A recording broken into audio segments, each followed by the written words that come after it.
दिहली तेललाई सामाड़ी हे। दूध दे दुलारी दिहली तेललाई सामाड़ी हे।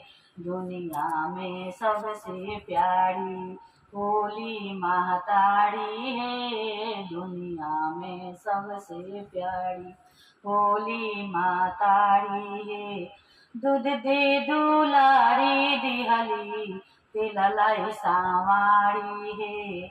दुनिया में सबसे प्यारी भोली महतारी है। दुनिया में सबसे प्यारी नवरे महीना बोझा ढोलुए माई। दूधवा के कर्ज तोहार कैसे चुकाई। नवरे महीना बोझा ढोलुए माई। दूधवा के कर्ज तोहार कैसे चुकाई। ममता के थाली माई नेह के पिटारी है। ममता के थाली माई नेह के पिटारी है। दुनिया में सबसे प्यारी भोली मातारी है। दुनिया में सबसे प्यारी भोली मातारी है। पाल पोस देहलु माई काया चिकनाई। पाल पोस देहलु माई काया चिकनाई।